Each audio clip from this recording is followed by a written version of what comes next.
ಪೆಹಲ್ಗಾಮ್ ಉಗ್ರರ ದಾಳಿ. ಎನ್ಐಎಯಿಂದ 4 ಭಯೋತ್ಪಾದಕರ ಫೋಟೋ ಬಿಡುಗಡೆ. ಜಮ್ಮು ಮತ್ತು ಕಾಶ್ಮೀರದ ಪೆಹಲ್ಗಾಮ್ನಲ್ಲಿ ನಡೆದ ಭಯೋತ್ಪಾದಕರ ದಾಳಿಯಲ್ಲಿ 2 ಕನ್ನಡಿಗರು ಸೇರಿದ ಹಾಗೆ 30 ಜನ ಪ್ರವಾಸಿಗರು ಸಾವನ್ನಪ್ಪಿದ್ದಾರೆ. ದಾಳಿಯ ನಂತರ ಜಮ್ಮು ಮತ್ತು ಕಾಶ್ಮೀರ ಪೊಲೀಸರು 4 ಭಯೋತ್ಪಾದಕರ ಫೋಟೋಗಳನ್ನು ಕೂಡ ಬಿಡುಗಡೆ ಮಾಡಿದ್ದಾರೆ. ಜಮ್ಮು ಮತ್ತು ಕಾಶ್ಮೀರ ಪೊಲೀಸರು ಭಯೋತ್ಪಾದಕರ ಫೋಟೋಗಳನ್ನು ಬಿಡುಗಡೆ ಮಾಡಿ ಇವರು LET ಉಗ್ರ ಸಂಘಟನೆಯ ಸದಸ್ಯರಾಗಿದ್ದಾರೆ ಅಂತ ಹೇಳಿ ಶಂಕೆಯನ್ನು ಕೂಡ ವ್ಯಕ್ತಪಡಿಸಿದ್ದಾರೆ. ಉಗ್ರರನ್ನ ಅಬು, ಆಸಿಫ್, ಸುಲೇಮಾನ್ ಅಂತ ಹೇಳಿ ಗುರುತು ಮಾಡಲಾಗಿದೆ.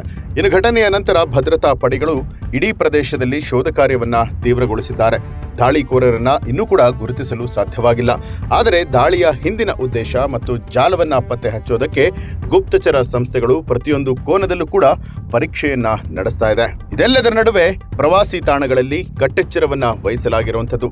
ಈ ಬಗ್ಗೆ ದೆಹಲಿ ಪೊಲೀಸ್ ಮೂಲಗಳಿಂದ ಮಾಹಿತಿ ತಿಳಿದು ಬಂದಿದ್ದು, ಜಮ್ಮು ಮತ್ತು ಕಾಶ್ಮೀರದ ಪೆಹಲ್ಗಾಮ್ನಲ್ಲಿ ನಡೆದ ಭಯೋತ್ಪಾದಕರ ದಾಳಿಯ ನಂತರ ದೆಹಲಿಯಲ್ಲಿ ಈಗ ಸಂಪೂರ್ಣ ಕಟ್ಟೆಚ್ಚರವನ್ನ ಕೂಡ ವಹಿಸಲಾಗಿದೆ. ಪ್ರವಾಸಿ ಸ್ಥಳಗಳು ಹಾಗೂ ಇತರ ಪ್ರಮುಖ ಸ್ಥಳಗಳ ಮೇಲೆ ತೀವ್ರ ನಿಗಾ ಇಡೋದಕ್ಕೆ ದೆಹಲಿ ಪೊಲೀಸರಿಗೆ ಈಗಾಗಲೇ ಸೂಚನೆ ಕೂಡ ಕೊಡಲಾಗಿದೆ.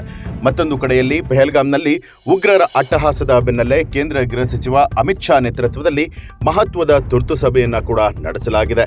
ಈ ಸಭೆಯಲ್ಲಿ ರಕ್ಷಣಾ ಇಲಾಖೆಯ ಹಿರಿಯ ಅಧಿಕಾರಿಗಳು, ಜಮ್ಮು ಕಾಶ್ಮೀರದ ಭದ್ರತಾ ಅಧಿಕಾರಿಗಳು ಸೇರಿದ ಹಾಗೆ ವಿವಿಧ ಹಿರಿಯ ಅಧಿಕಾರಿಗಳು ಭಾಗಿಯಾಗಿದ್ದಾರೆ. ನಾಳೆ ಘಟನಾ ಸ್ಥಳಕ್ಕೂ ಕೂಡ ಗೃಹ ಸಚಿವ ಅಮಿತ್ ಶಾ ಭೇಟಿ ಕೊಡಲಿದ್ದಾರೆ ಅಂತ ಹೇಳಲಾಗಿದೆ.